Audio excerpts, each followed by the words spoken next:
आज की अहम तरीन खबरों में सबसे पहले सदर ट्रंप का दौरा पाकिस्तान और जियो टीवी की माफिया। जी हां, जियो टीवी ने एक हतमी खबर दे डाली कि सदर ट्रंप 18 सितंबर को पाकिस्तान आ रहे हैं और सरकारी दौरे पर आ रहे हैं। खबर झूठी थी, जाली थी और ये हैट्रिक थी जियो टीवी के एजाज सैयद साहब की, जिन्होंने एक ही हफ्ते में 3 गलत खबरें दे रखी थी। फिर क्या हुआ? अब जो नई अपडेट है वो आपके सामने रखते हैं कि अब अमरीकी एम्बेसी, अमरीका की हुकूमत और इवन पाकिस्तान की अपनी जो वजारत खारजा है, तीनों ने इस खबर से इनकार कर दिया। तीनों ने इसकी एक्सप्लेनेशन जारी कर दी कि ऐसा कोई जो विजिट है वो प्लान नहीं है। तीनों को इसके बारे में कुछ इल्म नहीं था। ये जाहिर है एजाज सैयद साहब को किसी कर्नल साहब ने यह खबर दी और उन्होंने बगैर चेक किए हुए आगे ठोक दी। अब जियो टीवी इसके ऊपर माफिया मांग रहा है और एक हजीमत का बायस है जो उनके लिए भी बनी है ये खबर और पाकिस्तान के लिए भी बनी है, क्योंकि पूरी दुनिया में और बहुत सारे इंडियन जो न्यूज़ आउटलेट है वो भी इस न्यूज़ का मजाक उड़ा रहे हैं। तो पहले तो ये लेने के देने पड़ गए, जो एक बयानिया बनाने की कोशिश थी वो उल्टा अपने गले पड़ गया। और जब आप गलत खबरें देते हैं तो उसका अंजाम क्या होता है। लेकिन इसमें से एक और जहत निकलती है और वो जहत ये है कि आपने देखा होगा कि ये जितना भी लेगेसी मीडिया है, जो ट्रेडिशनल मीडिया है, इसके अंदर जो मेन रूए रवान लोग हैं उनमें से ज़्यादातर सोशल मीडिया के ख़िलाफ़ हैं। वो इसीलिए ख़िलाफ़ हैं कि सोशल मीडिया इनको मौके पर जुर्माना करता है। अगर सोशल मीडिया ना होता तो ये एक दो दिन खबर चला लेनी थी, उसके बाद इस खबर को थोड़ा ट्विस्ट करके वापस ले लेना था, कहना था फलां की नहीं फलां की गलती है, ये ऐसे हो गया वैसे हो गया।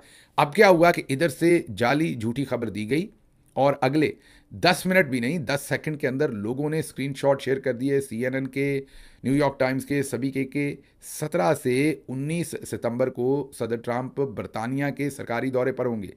अब लोगों को यह समझ नहीं आई कि दरमियान में से 18 तारीख को वो पाकिस्तान में कैसे आएंगे। खबर क्योंकि मौके पर झूठी साबित हो गई तो माफिया मांगनी पड़ी हैं, ये वो वजह है। ये तमाम लोग including field marshal Asim Munir वो कहते हैं कि जो सोशल मीडिया है ये इंतशारी टोला है, ये फसाद फैलाता है। असल में ये आपको सच बताता है। सोशल मीडिया ना हो तो इन लोगों के झूठ बहुत लंबे चल सकें। ये सोशल मीडिया ही है जिसकी वजह से इतनी सारे झूठ हर रोज़ आप पर आश्कार होते हैं। तो एक तो मैं तमाम सोशल मीडिया इस्तेमाल करने वाले खुसूसन पाकिस्तानियों को मुबारकबाद देता हूं कि ये जो झूठे किस्म के आपके सामने प्रोपेगेंडे किए जाते थे इनको अब मौके पर आप शिकस्त दे देते हैं। अब चलते हैं अगली खबर की तरफ, जो बहुत ही एक सीरियस इशू है और उस पर थोड़ी बात भी करते हैं और ये भी आपको बताते हैं कि जिम्मेदारी किसकी थी और किसने अपनी जो जिम्मेदारी है उससे कोताही की। खबर जो सैलाब आया हुआ है पाकिस्तान के अंदर और सैलाब बारिशों से आया हुआ है। कोई यकीनन बारिशें ज़्यादा हुई हैं लेकिन ऐसी कोई सिचुएशन नहीं कि लोग डूबें और इमारतें डूबें। आप कहेंगे ये क्या बातें कर रहे हैं आप, हम तो हर तरफ लोगों को डूबते देख रहे हैं। कोई खबर कह रही है कि इतने लोग अफराद जहाँ बहक हो गए, कोई कह रही है इतने हो गए, कोई कह रही दर्जनों हो गए, कोई कह रही है 100 के करीब, कोई खबर कह रही है लोग जहाँ बहक हो गए, कोई ज़रा बिल्कुल ही कम नंबर बता रहा है। तो आप कह रहे हैं कि लोग डूब नहीं रहे, तो हकीकत क्या है? हकीकत यह है कि इसमें कोई शक नहीं कि इस वक्त घर डूब रहे हैं, लेकिन ये सारा इंतज़ाम हमने खुद किया है। ये ज़रा मैप देखिए, इसके अंदर आपको नीले रंग की बड़ी और छोटी लाइनें नज़र आएंगी। छोटे जो हैं वो छोटी छोटी नदी नाले हैं और बड़ी जो लाइन है वो दरियाए सवां है। ये इसकी नेचुरल गुजरगाह थी। लेकिन एन इस दरिया के बेड के अंदर दरमियान में आपने अक्सर दरिया देखा होगा, जो जिस भी जगह पर, तो कुछ जगह बीच में ऊंची होती हैं और कुछ नीची होती हैं, लेकिन वो होता सारा दरिया का बेड है। जब ऊंचे दर्जे का सैलाब आता है तो वो जो ऊंचे टीले होते हैं वो भी पानी के अंदर डूब जाते हैं, वो भी पानी ही का हिस्सा होते हैं। और जब ज़रा पानी नॉर्मल दिनों में नीचे बह रहा होता है तो वो आपको बाहर पहाड़ निकले हुए नज़र आते हैं, लेकिन वो सारे का सारा रास्ता पानी का होता है। कुदरत ने पानी के लिए वो जो ढलवान है ज़मीन की उसके हिसाब से वो रास्ता बनाया हुआ है। अब हमारे आपको याद ही होगा कि जो हमारी कैप्टन थी ईमान दुरानी, उन्होंने आपको बताया था कि 1965 की एक किताब है और एक 1971 की, और दोनों में जो फौजी अफसरान हैं उनकी अकाउंटेबिलिटी बहुत सख्त की जाती है। अब सारे अफसरान की तो होती है, मैं ये मानता हूँ, जो नीचे अफसरान हैं उन बेचारों पे तो बहुत ज़मीन तंग की जाती है छोटी सी गलती पे भी, लेकिन जो ऊपर चंद लोग हमेशा बैठे होते हैं, वो जनरल बाजवा हों, वो जनरल मुशर्रफ हों, वो जनरल राहील शरीफ हों, हमारे 50 अरब से ज़्यादा की ज़मीन जो बरकी की तरफ ले उड़े वो वाले हों, ये तमाम के तमाम जो दोस्त हैं ये इन चीज़ों से मुबर्रा होते हैं। इन्हीं के फिर कुछ लोग दोस्त संगी बनते हैं या इनके दोस्त संगियों को रिटायर्ड होने के बाद अपनी प्राइवेट हाउसिंग सोसाइटी के अंदर नौकरियां देते हैं, या इन्हीं के जो दोस्त संगी होते हैं वो मिलकर DHA तरह के प्रोजेक्ट बनाते हैं और फिर उसके अंदर डिफरेंट फेजेस बनाते हैं। ये अगर आप तस्वीर देखें तो आपको वाज़े नज़र आएगा कि इसमें प्राइवेट हाउसिंग सोसाइटीज़ बहरिया टाउन हो या DHA हो, तमाम के तमाम इसी जगह पर बने हुए हैं। अब अगर तो ये प्रॉपर प्लानिंग से बनते तो फिर तो फोरकास्ट होती कि पानी इतना आएगा, तो ऐसी जगहों पर सिर्फ चीज़ें बनानी है जहां तक पानी ना पहुंचे। अब हमने तो तकरीबन हर चीज़ के ऊपर कब्जा करना है और इस बात का आपको पता है। इसीलिए अगर आप देखें तो इस बेड के ऊपर ये जो दरिया के पानी की गुजरगाह थी, इसके बिल्कुल बीचों बीच दरमियान में ये तमाम सेक्टर्स बने हैं। अब होने को तो ये अकाउंटेबिलिटी होनी चाहिए थी। चलें किसी प्राइवेट कंपनी ने बना दिया तो आप फिर भी, मैं ये नहीं कह रहा उसने ठीक किया, उसने भी गलत किया, लेकिन जब डीएचए ये काम करता है तो जाहिर है वो ऊपर बैठे जनरल साहबान की मर्जी से, मंशा से, उनकी डायरेक्शन पर ये काम करता है। हमें कैप्टन ईमान दुरानी बता रही थी कि बहुत सख्त अकाउंटेबिलिटी होती है। एक तो अकाउंटेबिलिटी आपके सामने डिपिक्ट हो रही है कि दरिया की ज़मीन पर कब्जा करके हमने वहाँ पर सोसाइटियाँ बना डाली हैं, और हम इस चीज़ का बहुत, हमारे डीजीएसपीआर हमें बता रहे थे कि आप हम पर तनकीद तो करते हैं लेकिन जाकर देखें कितने लोग हैं जो डीएचए के अंदर रहना चाहते हैं और वहाँ पर ज़मीन खरीदते हैं। इसमें कोई शक नहीं, डीएचए बहुत ही मकबूल और एक कामयाब आपका प्रोजेक्ट है, लेकिन फिर उस प्रोजेक्ट की ये वाली साइड्स भी हैं जो आपके सामने है। इसकी अकाउंटेबिलिटी कौन करेगा? ईमान दुरानी साहबा तो हमें बताती थी कि बड़ी सख्त अकाउंटेबिलिटी है। ये कारनामा भी तो किसी ने अंजाम दिया है, जिसने दरियाए सवां के ऊपर कब्जा करके ये फेजेस बनाए हैं, रास्ता रोका है, लेकिन पानी तो अपना रास्ता बनाएगा। इसका नुकसान क्या होगा? अब इसका नुकसान ये होगा कि आपके साथ जो बेचारे गरीब आसपास के इलाकों में होंगे वो भी मारे जाएंगे, उनके घर भी, अब जो दूसरी आबादियां होंगी, ये भी ऐन मुमकिन है कि उन्होंने कुछ ना कुछ ऐसा करके पानी का रास्ता दूसरी तरफ मोड़ दिया हो और अब वो गरीबों की बस्तियों में जा चढ़ेगा। तो इसलिए इन चीज़ों की अकाउंटेबिलिटी होनी चाहिए, लेकिन होती हुई हमें नज़र नहीं आ रही। अच्छा, ये अगली खबर है जो कि मुस्बत खबर है, इसको मुस्बत तरीके से ही बयान करना चाहिए। ये चक्री के इलाके में सैलाब में डूबा हुआ ये घर है, इसकी छत के ऊपर कुछ लोग खड़े हैं जो पनाह लिए हुए हैं। ये एक मिलिट्री का हेलीकॉप्टर है, ये वहाँ पहुँचता है, इन लोगों को वहाँ से उठाता है और महफूज मकाम पर लेके जाता है। शाबाश, सताइश, दो चीज़ें, लेकिन इसमें जिस तरीके से उन्हें उठाया जाता है वो बड़ा हैरान कुन है। उन्हें हिफाजती तदाबीर नहीं है, वो वैसे ही मेरा ख्याल हेलीकॉप्टर के साथ चिमटते हैं, जितनी मुझे समझ आई है। That could be dangerous. ये मैं आप पे तनकीद नहीं कर रहा, लेकिन सिर्फ ये गुजारिश कर रहा हूँ कि आइंदा ज़रा इस चीज़ का ख्याल रखें कि जो आम लोग हैं उनकी ज़ाहिर है उतनी ट्रेनिंग नहीं है हेलीकॉप्टर के साथ चिमट के किसी और जगह पर जाने की, तो इसके साथ कोई हिफाजती, जैसे पूरी दुनिया के अंदर बेल्ट बांध दी जाती है या एक ऐसी चीज़ हेलीकॉप्टर से नीचे फेंकी जाती है जो लोग अपने इर्द गिर्द बांध लेते हैं, तो गिरने के चांसेस कम होते हैं। लेकिन असल इसमें खबर क्या है? असल खबर ये, ज़रा एक स्क्रीनशॉट देखें जो सोशल मीडिया पर इस वक्त वायरल है। इस खबर को पैसे देके प्रमोट किया जा रहा है, ऊपर निशान देखें, एडी, एडवर्टाइजिंग है ये। अगर एक अच्छे अमाल हमारे पैसों से, हमारे टैक्स के पैसों से, हमारा एक कौमी इदारा जिसकी हम बड़ी सताइश करते हैं वो अदा कर रहा है, तो इसका क्या कोई एहसान हो रहा है? इसकी इतनी प्रमोशन क्यों हो रही है? उतने पैसे तो हेलीकॉप्टर की इस राइड पे नहीं लगे जितनी इसकी प्रमोशन पे लग रहे हैं। इस बात की समझ नहीं आ रही कि क्या हम कोई प्राइवेट किस्म की सियासी पार्टी हैं या कोई प्राइवेट ऑर्गेनाइजेशन है जिन्होंने इसमें से प्रॉफिट निकालना है। क्या प्रॉफिट निकालना है हमने इसमें से? क्यों इसकी एडवर्टाइजिंग कौम के पैसे के साथ, या अगर आप इसको प्राइवेट चैनल भी कहते हैं तो मार्केट में एक अमूमी तासर है कि ये जो चैनल है इसके पीछे भी बड़े ताकतवर हल्के हैं। तो अगर ऐसा सीन है तो फिर कहीं ना कहीं से आवाम का ही नुकसान हो रहा है इस सारे काम में, तो वो क्यों करवाया जा रहा है ये हमारी समझ से भी बाहर है। ये हर चीज़ में से हमने प्रोजेक्शन और प्रमोशन क्यों लेनी है ये हमारी समझ से भी बाहर है। आगे चलते हैं। अगली खबर ये है कि पिंडी में, रावलपिंडी शहर में फ़ौज का हेडक्वार्टर वाक़या है, जिसने इस साल भी आपको पता है कि बजट में 20% इजाफा हुआ है और 3,000 अरब रुपए से ज़्यादा जो एक्टिव बजट है वो है, और इसके अंदर जो हमारे रिटायर्ड लोग हैं और उनकी पेंशन्स और तनख्वाहें मिला के ये 4,000 अरब से ऊपर चला जाता होगा बजट तकरीबन। इस बजट के होते हुए वही पिंडी शहर जहां पर कमिश्नर, डिप्टी कमिश्नर और फायर ब्रिगेड का काम हो या पुलिस का हो, सब पर चौधरी साहब की गहरी पकड़ है, क्योंकि शहर ही उनका है। यहाँ पर कोई ऑफिसर उनकी मर्जी के बगैर नहीं लगता। ये मैं आपको जिम्मेदारी से बता सकता हूँ, क्योंकि मैं पंजाब गवर्नमेंट में भी चीफ मिनिस्टर के साथ रहा हूँ और फेडरल गवर्नमेंट में प्राइम मिनिस्टर के साथ रहा हूँ। तो पूरी जिम्मेदारी से बता सकता हूँ कि डीसी हो या डीपीओ हो, तमाम के तमाम लोग चौधरी साहब की मर्जी मंशा के बगैर नहीं लग सकते। मतलब पूरे के पूरा ये निज़ाम ही उनके पास है। इस शहर के अंदर क्या मॉडर्न सायरन सिस्टम बजाया गया है ये आपको स्क्रीन पर दिखाते हैं। मतलब कि इससे तो ज़्यादा कोई शख्स अपनी छत पर खड़ा होकर चीख दे तो मेरा ख्याल है उसकी आवाज़ ज़्यादा जाती। बल्कि हमारी बाजी मरियम नवाज़ जब गुस्से में होती हैं और वो बदतमीज़ी वाली तकरीरें करती हैं तो इस सायरन से उसकी आवाज़ ज़्यादा दूर जानी थी। तो इसलिए ये ज़माना कदीम का कोई, मेरा ख्याल है कि जब अंग्रेज़ बहादुर यहाँ था वो कोई सायरन छोड़ गया। हो सकता है कि ये हमारे किसी चौधरी निज़ामुद्दीन के किसी अपने अजायब घर में ये किसी म्यूज़ियम में पड़ा हो ये सायरन, और पीछे से वो घुमा घुमा के उसे सायरन बजा रहे हैं। आजकल का क्या ज़माना है और क्या हो रहा है। लेकिन अब आप कहेंगे कि मामला ही सारा आउटडेटेड है। ऐसा नहीं है। आप किसी डीसीओ के दफ्तर में जाएं, किसी डीपीओ के दफ्तर में जाएं, आप हमारे चौधरी साहब की तरफ जाकर कहीं पर कोई टी ब्रेक करें, तो आपको सब नज़र आ जाएगा। आप हमारे ISPR साहब का ऑफिस देख लें जाके, आपको सब नज़र आ जाएगा कि दुनिया बहुत मॉडर्न है। हम बिल्कुल दुनिया के जो 21वीं नहीं 22वीं सदी के अंदर हम रह रहे हैं। लेकिन जो सायरन है, जिसने गरीब को बताना है कि आप पर पानी ना चढ़ आए, उस सायरन की हालत बिल्कुल वैसी ही है जैसे बाकी तमाम प्रोग्राम जो गरीब के लिए इस मुल्क में शुरू किए गए हैं उनकी हालत है। बहरहाल अफसोसनाक हुआ, लेकिन इसके साथ साथ एक पाकिस्तान का बहुत बड़ा इदारा, इतना बड़ा इदारा है कि उसके सरबराह को ऐसे सरबराह उस पर इतना सीनियर शख्सियत को सरबराह लगाया जाता है कि वो जो फ़ौज के अंदर तकरीबन हाईएस्ट रैंक है, मीन फील्ड मार्शल साहब के नीचे बस वो हाईएस्ट रैंक है, और उस ऑफिसर को उस अदारे का सरबराह लगाया जाता है क्योंकि इदारा इतना अहम है।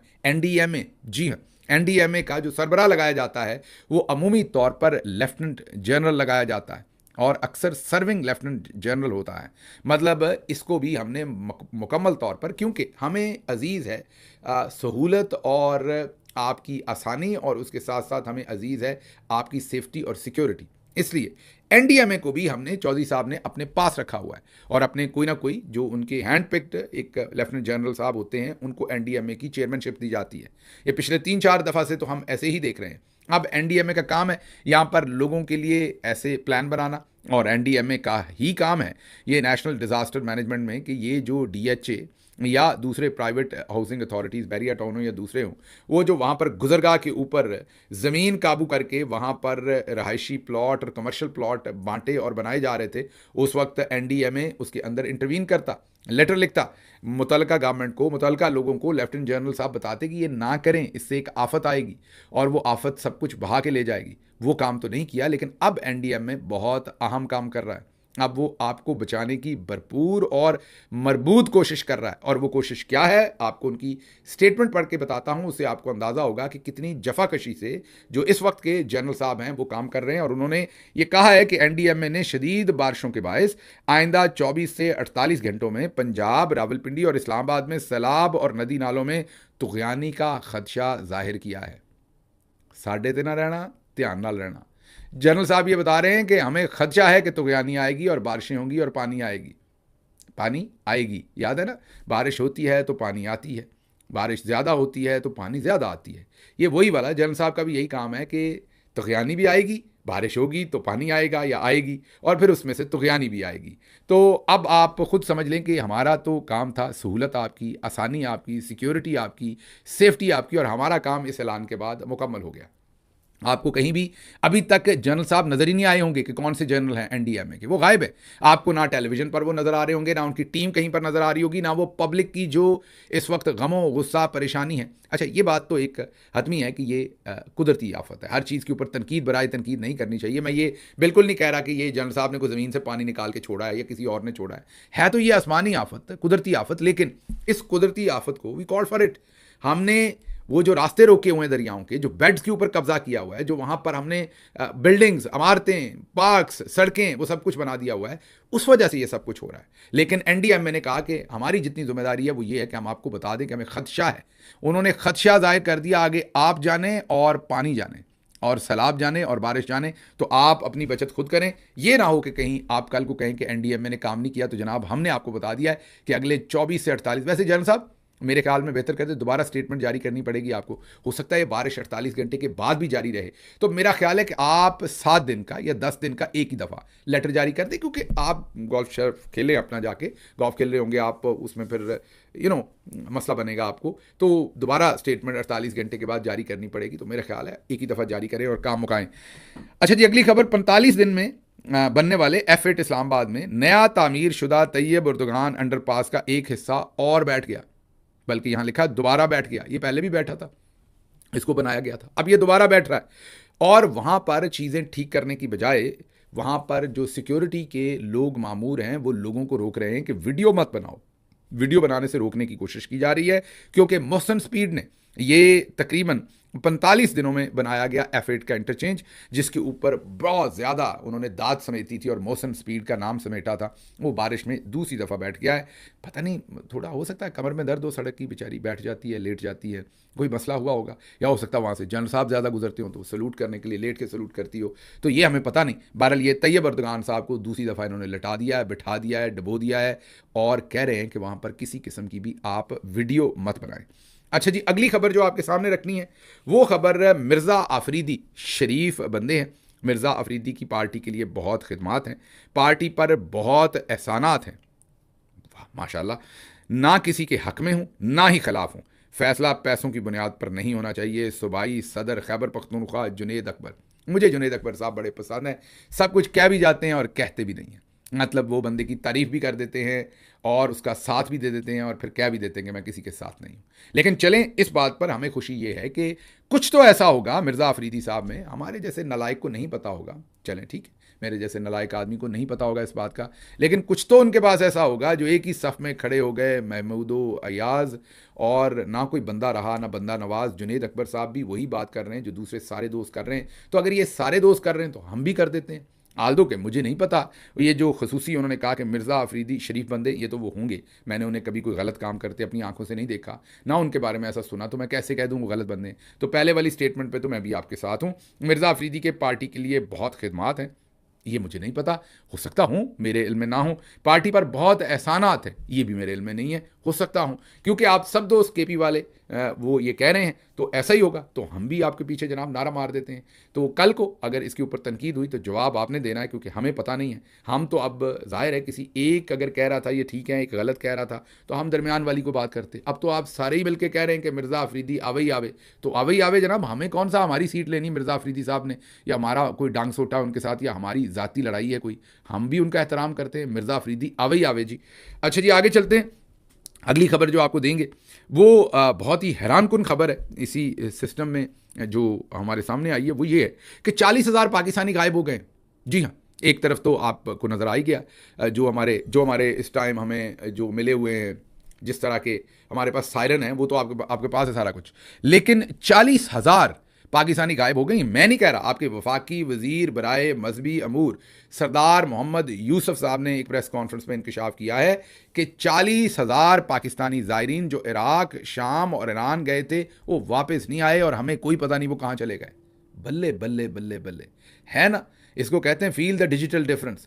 40,000 पाकिस्तानियों का पाकिस्तानी हुकूमत को नहीं पता कि वो कहाँ चले गए। दूसरी तरफ आपके डिफेंस मिनिस्टर कहते हैं कि 30 सालों से हम दहशतगर्दों को पाल रहे हैं, प्रोटेक्ट कर रहे हैं, उनकी तरवीज कर रहे हैं, उनको फैसिलिटेट कर रहे हैं, और अब ये 40,000 पाकिस्तानी दुनिया में पता नहीं कहाँ चले गए, कहाँ गुम हो गए। ये पाकिस्तान के खाते में कहाँ, मैं ये नहीं कह रहा कि ये बेचारे दहशतगर्द हैं जिनके बारे में ये बात कर रहे हैं, लेकिन मैं ये इनकी स्टेटमेंट पे बात कर रहा हूँ कि अगर आपको नहीं पता तो पहले पता लगवा लेते। अब क्या मैंने पता करना है, कोई मैंने लालटेन जला के, या कोई, मेरा मतलब वो जो चाचा जी थे, चाचा साजिद नवाज़,